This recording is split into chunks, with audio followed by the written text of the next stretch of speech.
Today we're going to be doing a demonstration on our 3D printed bath bomb mold of our heart. This is just a plain heart with no design on it, and it consists of a bottom plate, a top plunger, and an outside shell.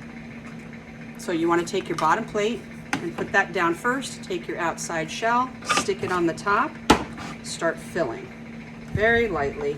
Just let it kind of fall out of your hand and crumble down into the mold. Give it a little bit of shake in between to make sure that your bath bomb mixture gets in between all those cracks and crevices. Keep filling till you get all the way up to the top. I like to build it up just a little bit on the top because remember, we're gonna start compressing this down. Take your top plunger, turn it over, stick it on the top of your mold, and we're gonna give some presses. I always press and turn just to ensure a nice even molding all the way around. Take your spoon and some taps around the outside shell. Taps on the top plunger. Turn it over and some taps on the bottom plate. Straight up and off with your bottom plate. Lift straight up and off.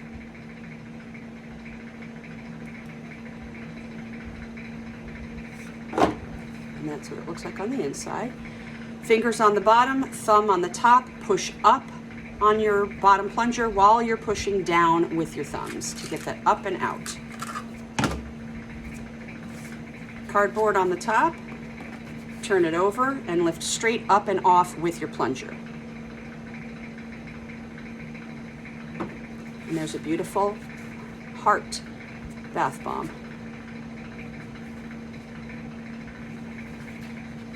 If you guys found this useful, I invite you to give it a big thumbs up, like, share, comment, subscribe, hit the notification bell, and I will leave the link down below where you can purchase this and any other molds that you would like from soap-chef.com.